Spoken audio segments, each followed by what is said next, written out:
Hello there, everybody. Welcome to this episode of the Magnetic Marketing Podcast. Today we get to listen as Dan Kennedy interviews a thought leader on how you become a trailblazer. Now, right now, the internet world and everybody on their devices is just drunk on data and information, and they're looking for somebody who can stand out.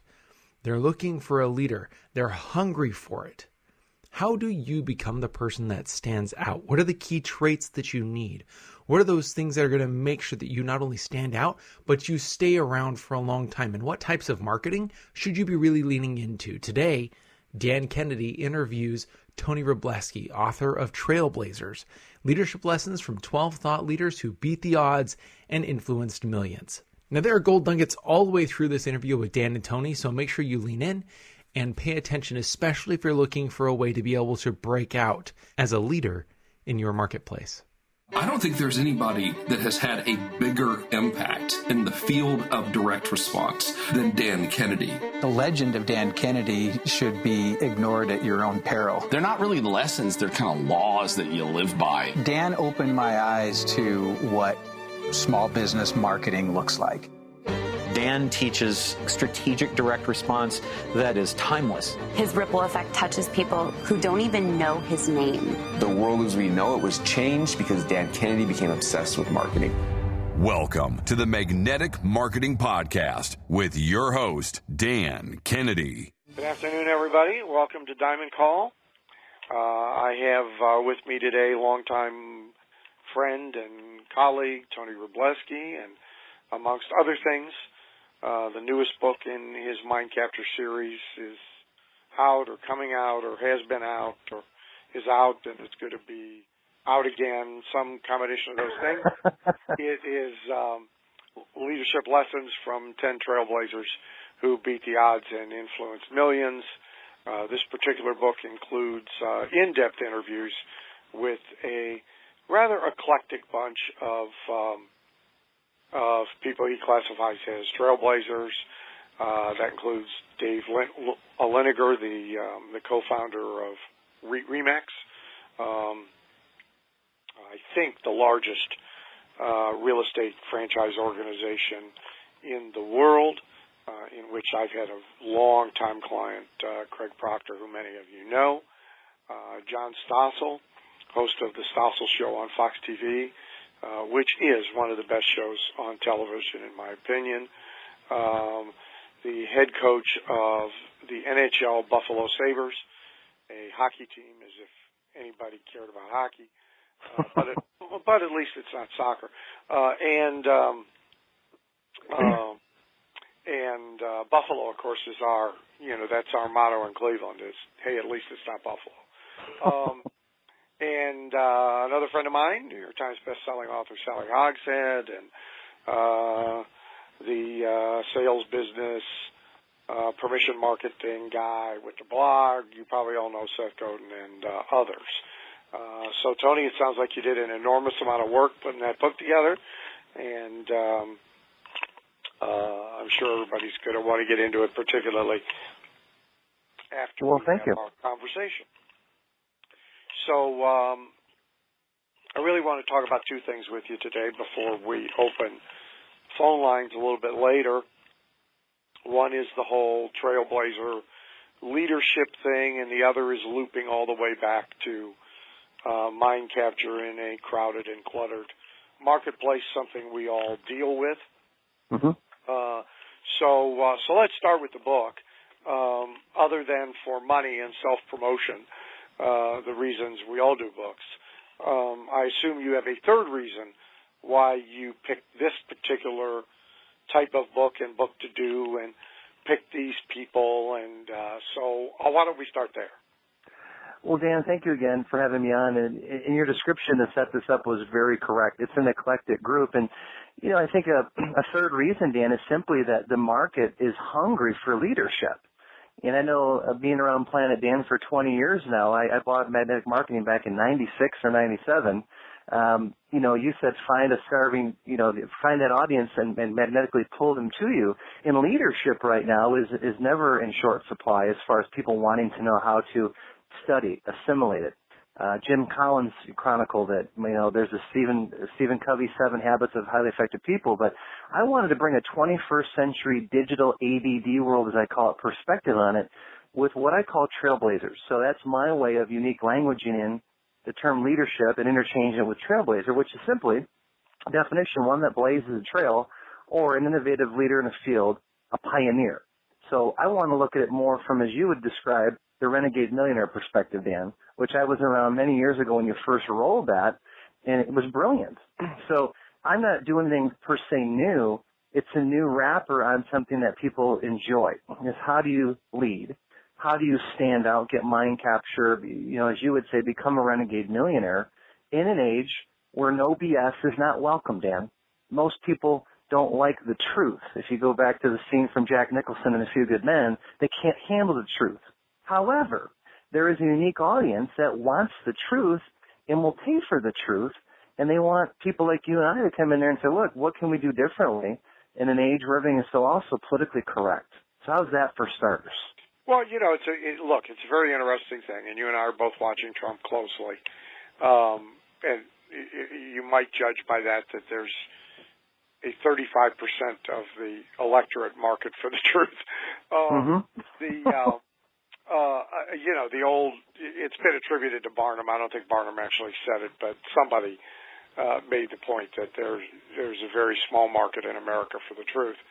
And by and large, huge swaths of the population in general, or the population of any particular business niche, industry, profession, I think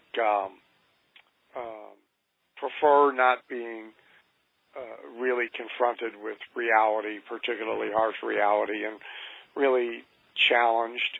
I think that's so. I also think that you've got your finger on something very important, and that is that there is a segment of every market that is in every case a minority. It can be a significant minority. It has in the 35% polling number. A minority that really is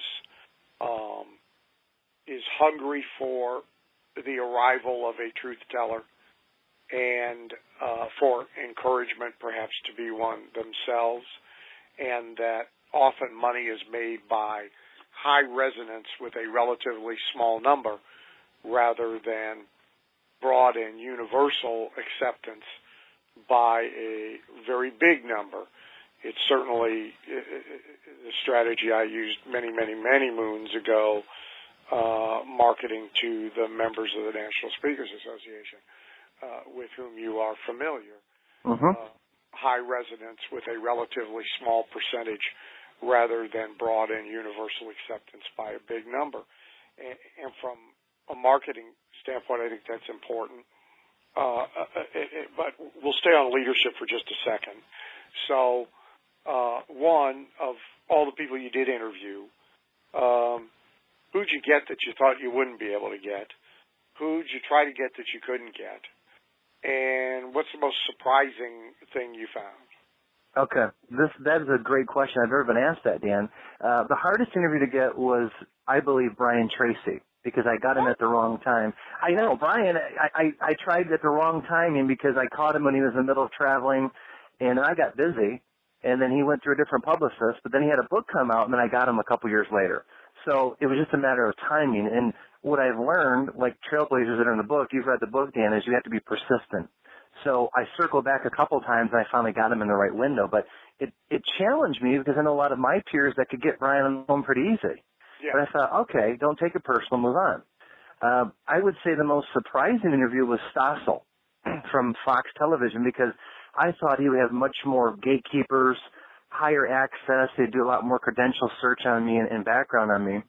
But I got him literally through about 2 phone calls that I retraced to a Barnes & Noble book signing he was doing in Florida. They gave me the name of an agent who flipped me back to New York, who got me on the phone a couple of days later with his agent for the book, and sent him an email with all my credentials, and then a week later we're on the phone.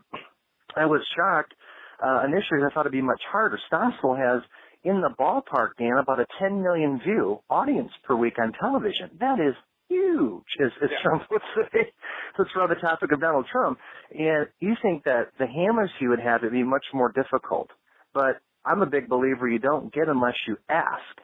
And I'm not afraid to ask. And I'm grateful that a no has never killed me, because I get a lot of no's, Dan. But Stossel was the biggest surprise how easy it was. Favorite interview, it's hard to say that, because I always glean some wisdom. Don't give me the favorite. Give me the thing out of all of it, that because much of it would have reinforced what you already thought and believed. Yeah. Give me the thing out of all of it that surprised you the most.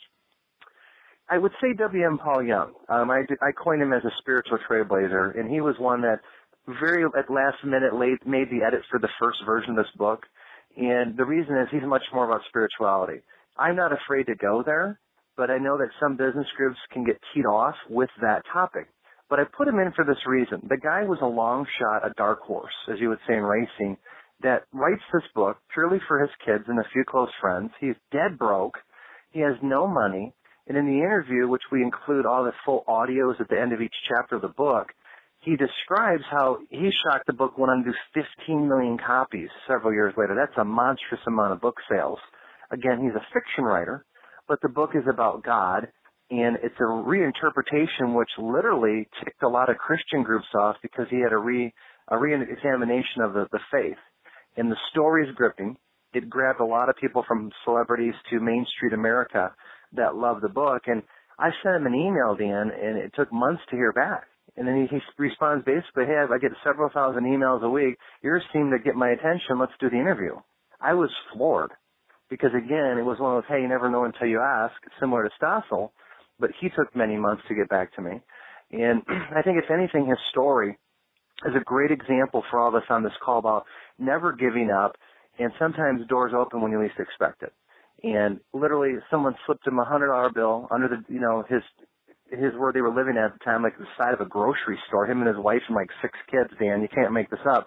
Right around Christmas, he had the manuscript done. He had no money, so he took the $100, went down to Kinko's, made 10 photocopies of the original manuscript of The Shack. That's the book he wrote, The Shack. And then it just went crazy the next couple of years. People were making copies of it. How do we get it? He self-published it, which is not uncommon at first.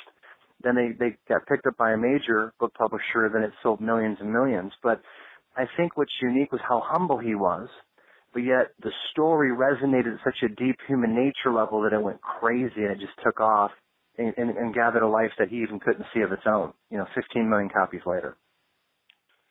So the game is always in part search for commonality. So you interview all these different people. Mm-hmm.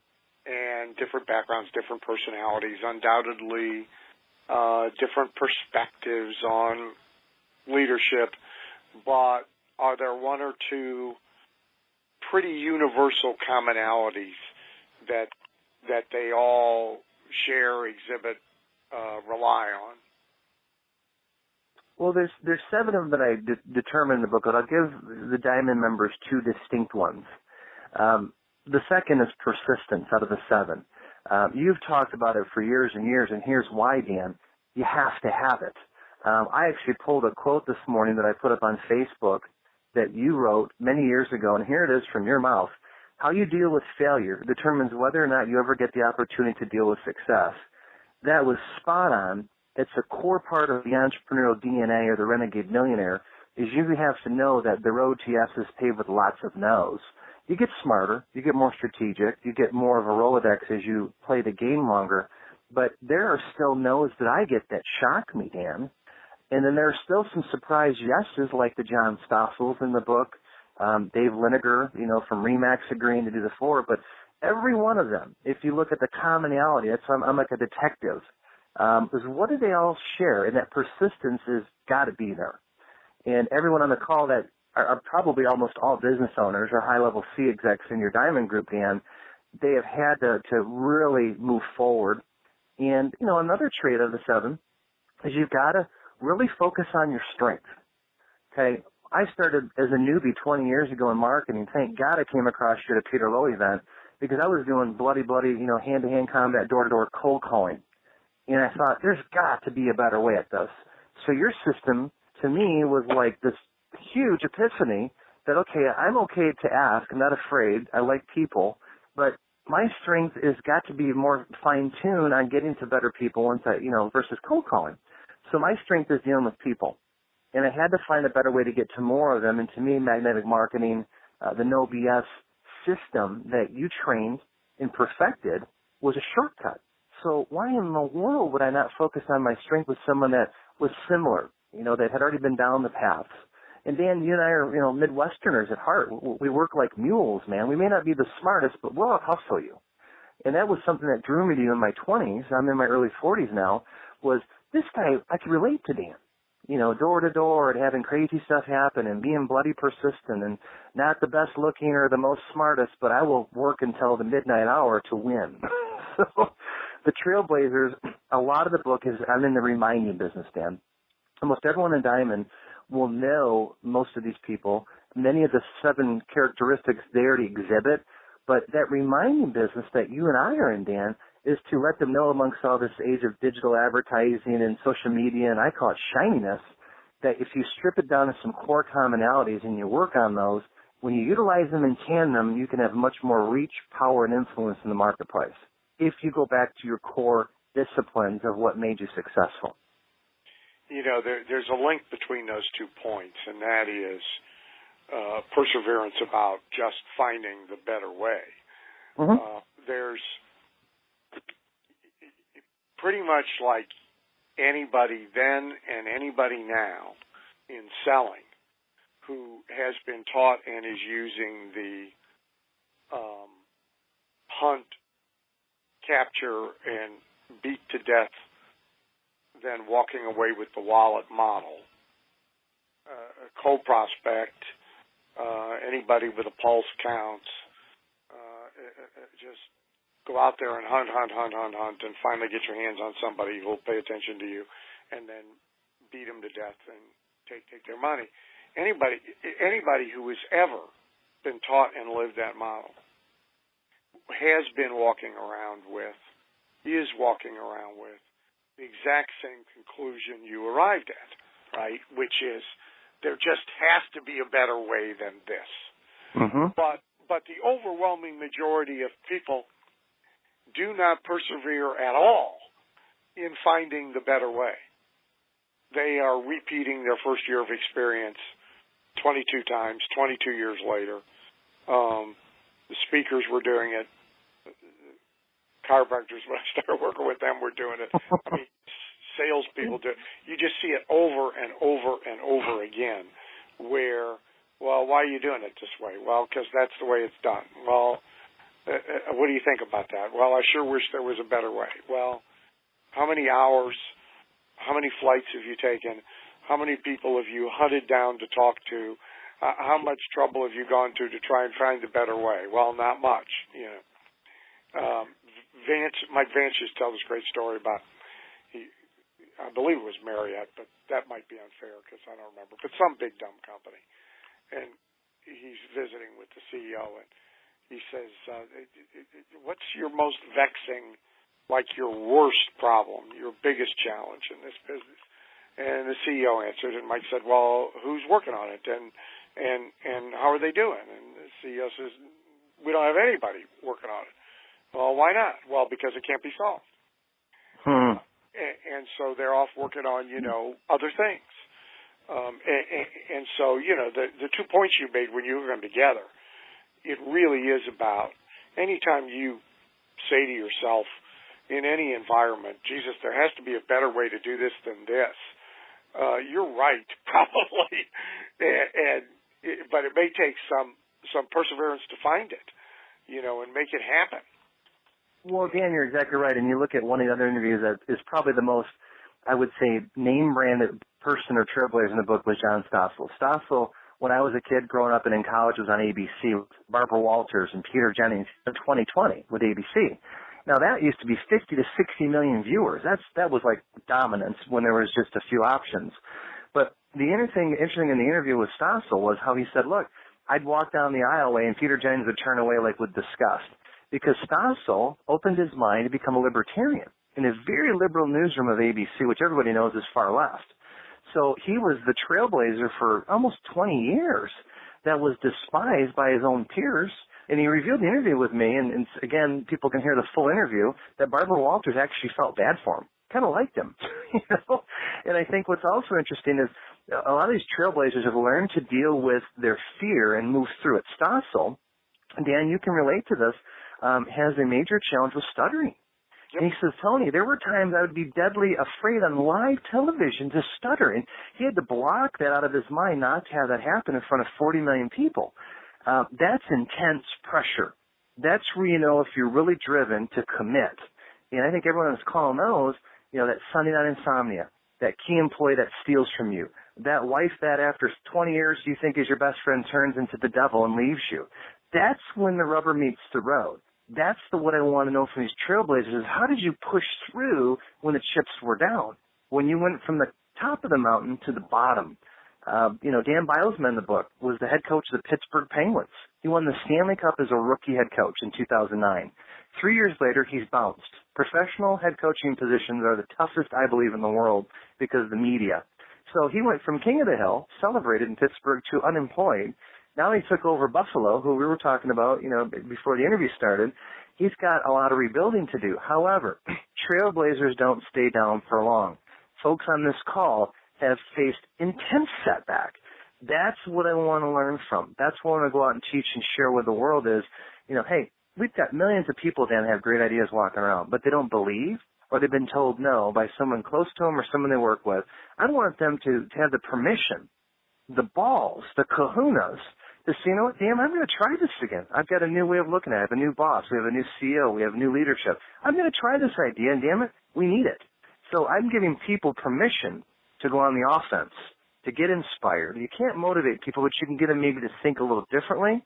In these interviews from these people that are mega successful inspired me, Dan, to realize I'm not alone, that they go through, a lot more adversity than we might imagine. Years ago, I interviewed Tom Monahan, co-founder, Domino's Pizza. And, there was a period of time, Domino's took off like a rocket, and then it almost went bust, and then recovered and got its legs again. And Tom said, there's not a lot to be learned from paying attention to me when I was the boy wonder. There's a lot more to be learned from paying attention to me when I suddenly became the village idiot. And in most highly successful individuals' lives, there was the rocket up and there was the village idiot phase. If you think about Steve Jobs being thrown out of his own company. Mm-hmm. And then there was the comeback, better than ever. And I think that's a recurring theme, and it's a theme that people can learn a lot from. Let's shift gears and kind of loop back to the overarching life of yours, the whole mind capture thing. And here we are some years since you began to talk about capturing mind space and controlling mind space. And all we've had happen in the interim is more chaos, more clutter, more confusion, more media, more fragmentation. In cable television, we're pretty much on pace to arriving at a point where there is one reality show for every viewer, and a 1-to-1 ratio. True. I mean, their shows, I don't know how many viewers. Somebody was telling me last night in the driver's room at the track, they're infatuated with a show on National Geo 2, which I guess is the second channel of National Geographic that is a weekly show all about people who raise and live with snakes. And I'm thinking, really? What? There's 500 people in this subculture, and so 500 of them are going to be guests on the show, and 500 of them are going to watch the show. I mean, that's the world that we live in, and so people get 12 bazillion emails a day, and they get 12 bazillion texts, and plus all of the traditional media that surrounds them. And so certainly the idea of, your tagline, standing out in a crowded world, not just getting somebody's attention, but being able to hold a place on their top 10 list gets tougher and tougher and tougher and tougher. And that's where you've done the most work. That's where you work the most. So what's your best advice of the moment? What are you telling clients struggling with this that is most useful to them? Well, I'm going to give a couple of quick thoughts on that, and give some credit where credit is due. I mean, I wrote the first mind capture book. We're at book right now, back in 2003. I was a noob to the whole industry. I was in my early 30s. Dan, you graciously, to do some historical archiving here, did the forward. Shocked me. But again, even back then, I wasn't afraid to ask. And we had some other big endorsements that came through, because when you put your word out there in print, it can be scary, to say the least. And I knew, learning from, you and Mark Victor Hansen, Jack Canfield, other mentors, you follow those that are successful to the T. They said, look, find a brand and stick with it and make a series. Chicken Soup is a great series, So I said, all right, let's follow the path. And mind capture was literally something that Jay Abraham had coined at one of his events in L.A., and I just said, I love that term. That's it. Those two words, that tagline describes what I see as that we're in this war of attention, or how do you get mind capture? I couldn't have foreseen, Dan, from, 13 years later, with all the digital cell phone technology, how it advanced so quickly, that this problem would get infinitely worse, and it continues to get worse. I see my 3 teenage children now that have cell phones, and I'm literally like, Dad's kind of like the dinosaur. He told us to shut the phone off at dinner. I'm like, you buy dinner then. They shut their phone off. When Dad says, you pay for it, unless you shut your phone down, they listen to me. But they, reluctantly move away from that mobile device because they're like, a digital addict. I believe, and this is real critical for your Platinum members to listen, that we're in this age of digital advertising deficit disorder. Okay, it's a playoff of the traditional ADD. It's not going away, but it's going to require that tried and true marketing methods that you and I know, and I learned many of this from you, Dan, okay, is the sequenced attack. You're going to have to hit them with online and offline, the blended, or what I call layered. This is an advanced one you might want to know, and I'll give credit where I learned this. It's a layered approach where you're using traditional offline direct marketing, phones, telemarketing, outbound, a lot of direct mail, postcard sequencing. Now, it gets frustrating. I can bet almost every Platinum member on this call knows us, members, is it seems like some days you're like, God, is anyone paying attention? They are. But the number of impressions hitting us is so high now. I'll go into some of Sally Hogshead's knowledge and training, which is very current. Is, 5,000 to 6,000 messages per day. We have about a 9-second attention span. The difficulty of the attention task is getting more and more challenging. Here's a good news for everyone on this call. You're in the right room, the right group, because you understand you don't give up and quit. You don't walk away from it. You adjust. So tried and true direct marketing sequencing works.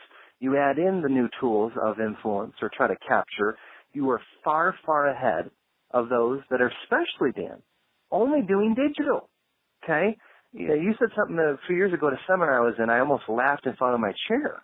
A lot of these internet marketers are very successful, okay? The challenge is a lot of them don't tell you they're almost like pirates. They go from one big list to another, and they play the law of numbers.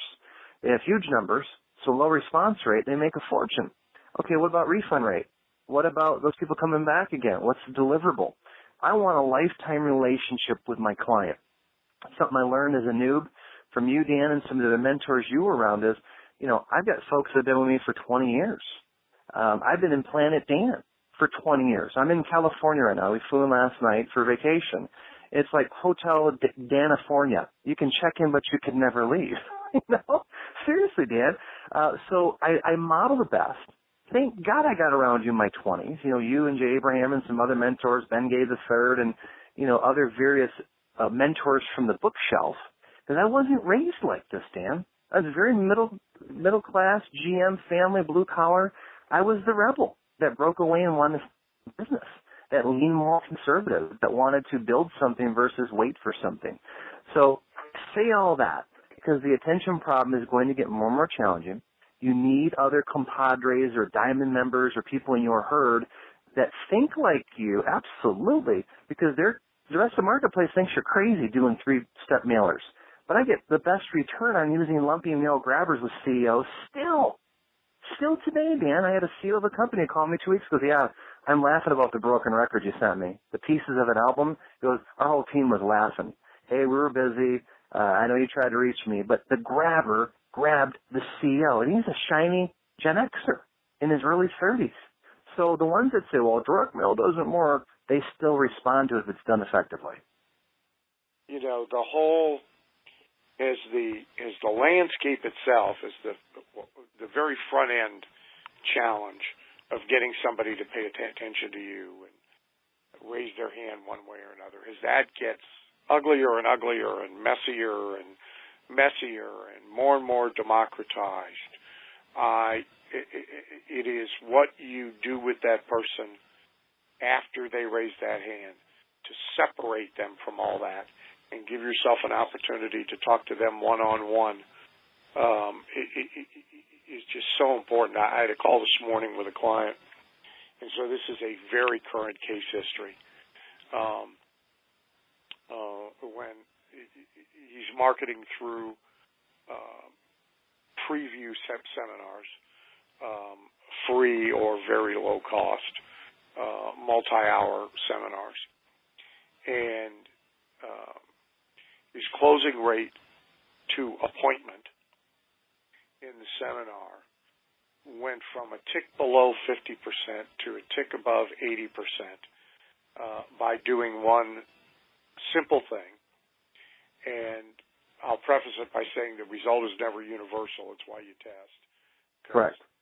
But the free book that they get when they come to the seminar being rushed to them ahead of the seminar and then being urged to read the book before they get there.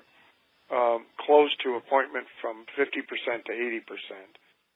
And close at appointment doubled from what it was. And average transaction size doubled from what it was. All by the only change, putting a hard physical object with 200 and some odd pages in it that require you to actually sit for an hour and read something before you get into the actual sales and buying activity. And, you know, most clients, most marketers would classify that as antiquated to the point of dinosaurs roaming the earth, and nobody's going to read 200 pages anyway. And why don't we just make it an e-book? And, you know, on and on and on and on and on. But now I don't think you can really win the mind capture business at the very front. I don't care how cool your Super Bowl commercial is.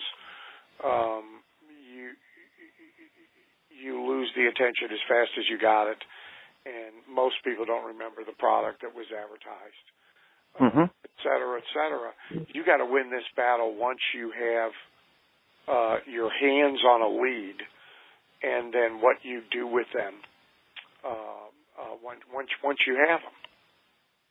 Well, Dan, I agree. I'm going to give you a quick example, and again, this is probably reminding for many of your Diamond members, but in our own business, what I do as a speaker and author and a consultant, I have weekly messages that go out in an e-letter of value to a list. It's very content-rich. And some people say, look, we've been reading your e-letter for 3 years. We need a speaker now.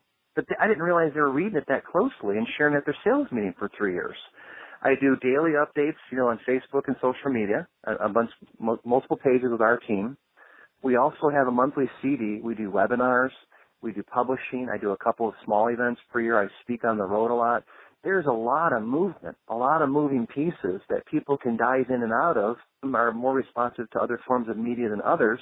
I don't know what's going to grab them, but we never stop producing content of value. We obviously have offers in there for events and books and webinars, and we've moved from the free line of you know, just free preview webinars to paid webinars because we've been testing. and people will pay if they see great value. The challenge is we're drunk on data and information. We're short on what I would say experience and knowledge base. When I interviewed you, Dan, in Denver a few months ago, you said something kind of offhand. I'm just paraphrasing here. Oh, yeah, they pay me for my 40 years of knowledge because most don't have that range. You were spot on, Dan. And again, we underestimate our value. What you taught me as a newbie in the business 20 years ago is what you take for granted people will pay for? Absolutely, if it's positioned properly. Free content is easy. Moving over to the paid line gets trickier. But the advantage we all have listening is we understand how to market and build relationships. So again, I commend your Diamond members and folks of mine that'll hear this interview as well in the Mind Capture Nation, I call it, because you're the rare bird. You're that trailblazer. I said, look, market's saying, I'll run this way. I'm like, wait a minute. Human nature says tell you, look the other way. There's opportunity when everyone's going that way to zigzag the other way. And again, you've got to hit them with more impressions, Dan. There's just too many more media options. The attention span has been fragmented even more now to where we're almost like mice. You know, oh, there's a piece of cheese, a squirrel. So you've got to keep the intensity up and use what I call that layered approach. The core foundation is the direct response offline marketing. I'm just going to say it. And I don't have clients that go, yeah, we reluctantly, we wanted to fight with Tony about this at first, but we started adding direct mail in, and oh my gosh, our customers loved it. So you have to be that wizard that comes in and says, look, trust me on this. This is why you're paying me. And Dan, I walk away from clients who don't get with the program right away. If they're too much of a hassle, good luck. There's plenty of people on the planet that have marketing challenges that are looking for people like you and I and others on this call. Well, and really people need to be that way with all their businesses. It doesn't matter whether you're in healthcare or financial advisor or you're running a high-end restaurant or you're running a catering company. You've got to create enough deal flow for yourself that you can focus on really appropriate customers or clients, not needing every customer or client. Mm-hmm. And not being able to afford to say no to anybody. You really have to get into a position where you don't care as much about the ones you lose as you do about getting avatar customers or clients. And that's really all about deal flow. Yeah. It becomes numbers. So the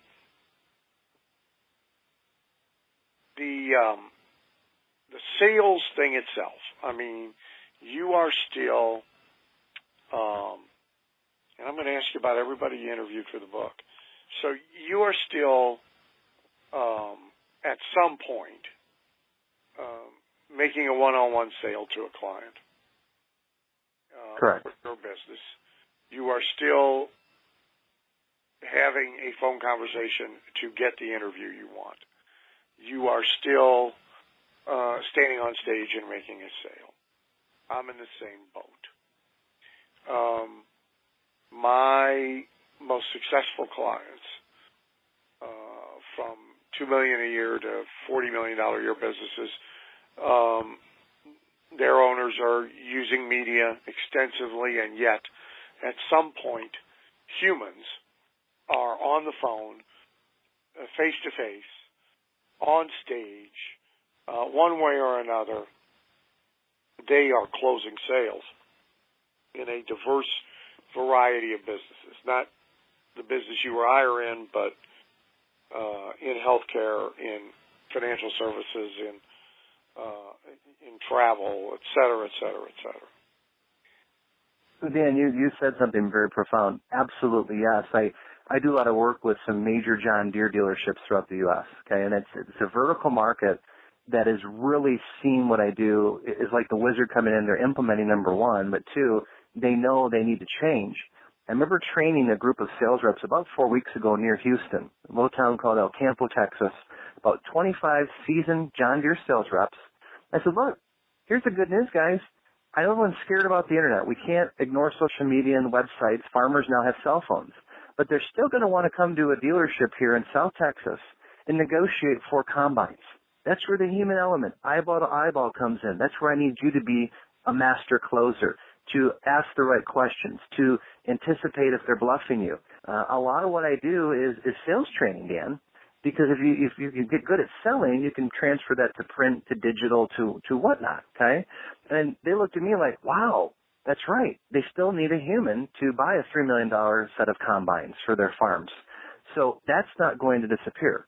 The education process or the steps to get them into the dealership may change. They might go online for a few months and look at johndeere.com. They might go to that specific dealership's web pages or social media. When the trigger comes, people that pay for value still want a good human interaction. I don't see that changing, okay? So that's the good news for all of us. I will tell you one thing that has been really in hot demand right now from a lot of my repeat clients, Dan. I think that's the key indicator of success is if you're rebooked over and over and over again, okay?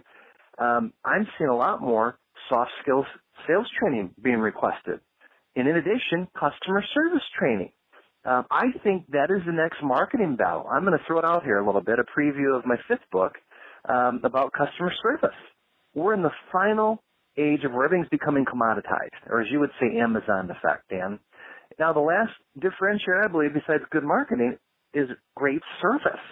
Because if I like you, and I know you, and I can trust you, I will refer the hell out of you, and it gives you a unique distinction in that marketplace. Great customer service is hard to find. When you get it, you write books about it, okay? And I just am amazed that more businesses are calling me for things that I would think are common sense. They're not. And as much as I'm on the West Coast, I live in Idaho, and I split time in Michigan. I'm in California now. When I find great customer service, my jaw drops because it's usually the other side of the pendulum, Dan. And most businesses are being destroyed by their employees that have hidden employee resentment. I'm going to go a little advanced here for your platinum, your diamond members, is that hidden employee resentment kills great marketing. It kills repeat business. It kills referrals. And most business owners do not walk around and manage their Indians. And they don't realize, okay, yeah, Dan brings all these leads to us. Tony brings leads to us. All of a sudden, their staff is sabotaging the lead deal. Attitude's not there. There's no system of tracking. There's no incentives for them to be good to the customer. And those customers never come back. They Google somewhere else. They Yelp somewhere else. And they're gone. So marketing and customer service to me are very much intertwined more than ever. Well, and I think what's happening, there's a couple things happening that are significant about what you just said that people need to be very aware of. And one is that as businesses get more and more dependent and in many ways more and more adept at using media, particularly online media and social media, to ultimately deposit still a customer or a prospective customer, a patient or a prospective patient, into a four-wall environment. They've paid more and more and more attention to that side of the equation, and they are ultimately more effectively, more efficiently, and in many cases more inexpensively, depositing more people into ultimately an environment they have paid less and less and less attention to that is wholly unsatisfying and off-putting. And I think the second thing that's happening is they're increasingly getting an entire generation of employees who, to your point, don't have any of these skills and have disdain for these skills, may resent needing to use these skills, and they are letting this happen. I called this morning. Today's my phone day. I'm on the phone all day. Mm-hmm. And clients have a number they call me at, but if there's some oddity, like in this case it was somebody who qualified for a call via a voucher, I call them. And this person's a terrific business owner and a terrific marketer, and they're in IT. But I made the inbound call. And so a fellow answered the phone, and he announced the company name and his name and may I help you. But he said it in a tone of voice that was unbelievable. I mean, it was thoroughly annoyed at having to answer the phone and ask you if he could help you. That's what was conveyed. And I thought to myself, now if I was a prospective client and this is how this guy answered the phone, at best, my anxiety level about doing business with this company would be through the roof.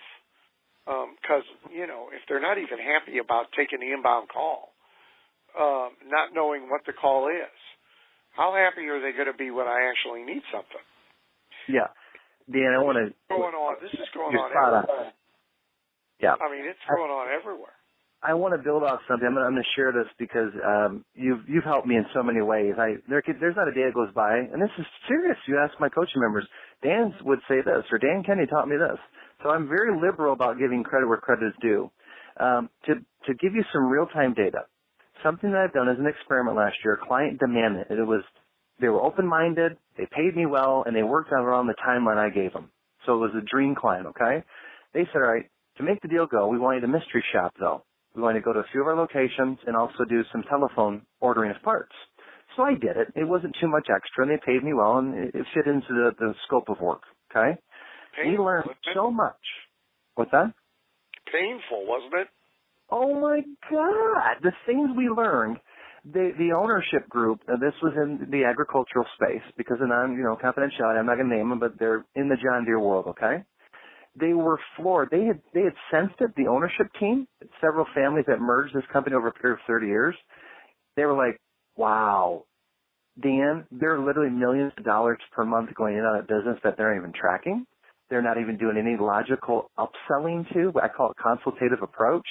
And we built some scripts and we role played with them. We said, all right, here's our report of findings where you did some things okay, and here's where the fortune was lost. I remember the skeptical partner that didn't want to hire me looked at me and said, what's the one thing you would tell us to do, Tony? Strip it down for us that we need to do. I said, you need to find out when every customer calls in, emails, or walks through your dealership, mainly the walk-ins. How did you hear about us, or is this your first time here? That's a pivot point question. And they're like, because none of them did it, Dan, in all the locations. And they go, well, why would we do that? Because they said it's their first time here. Well, how'd you hear about us? Hey, great. You heard from Joe Smith, the farmer down the road. There's the referral. You thank the referral knowledge, your first step. Secondly, you get them in your database. Hey, to keep you updated on our promotions here within John Deere, we have a special, VIP mailing list. Would you like to be a part of that? That's not high pressure. That's just making value. If they walked into a dealership, Dan, they are serious. They didn't just show up for fun and games. They've been looking around, or they have a specific need. So those two tweaks, he goes, that's what we paid you for. All at mystery shopping, you trained all of our staff on other sales training stuff, but that's what we needed to know. But going undercover like the show Undercover Boss, I did it, mystery shopping, and I was like, oh my God, they're not the only one.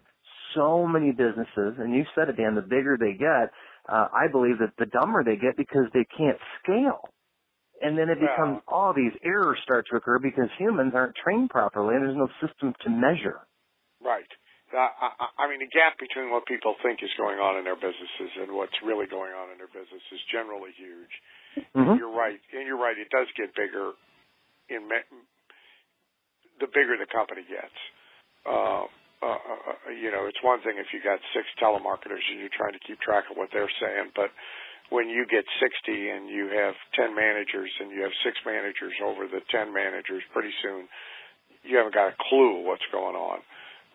And yet it's remarkable that the owner of that company will go an entire month without himself picking up the phone, playing prospect, and at least seeing in one isolated incident what's going on.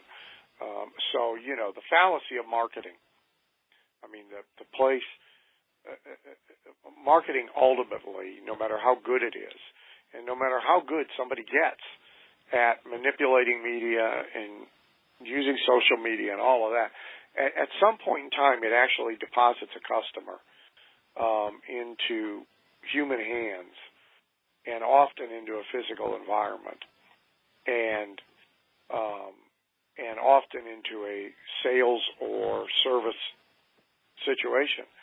And none of what you did up until that point will make up for that being blown, that being mishandled. Tony, thank you very much for stealing minutes out of your vacation. Thank everybody for being on the call. Talk to you next month. Take care. Bye-bye.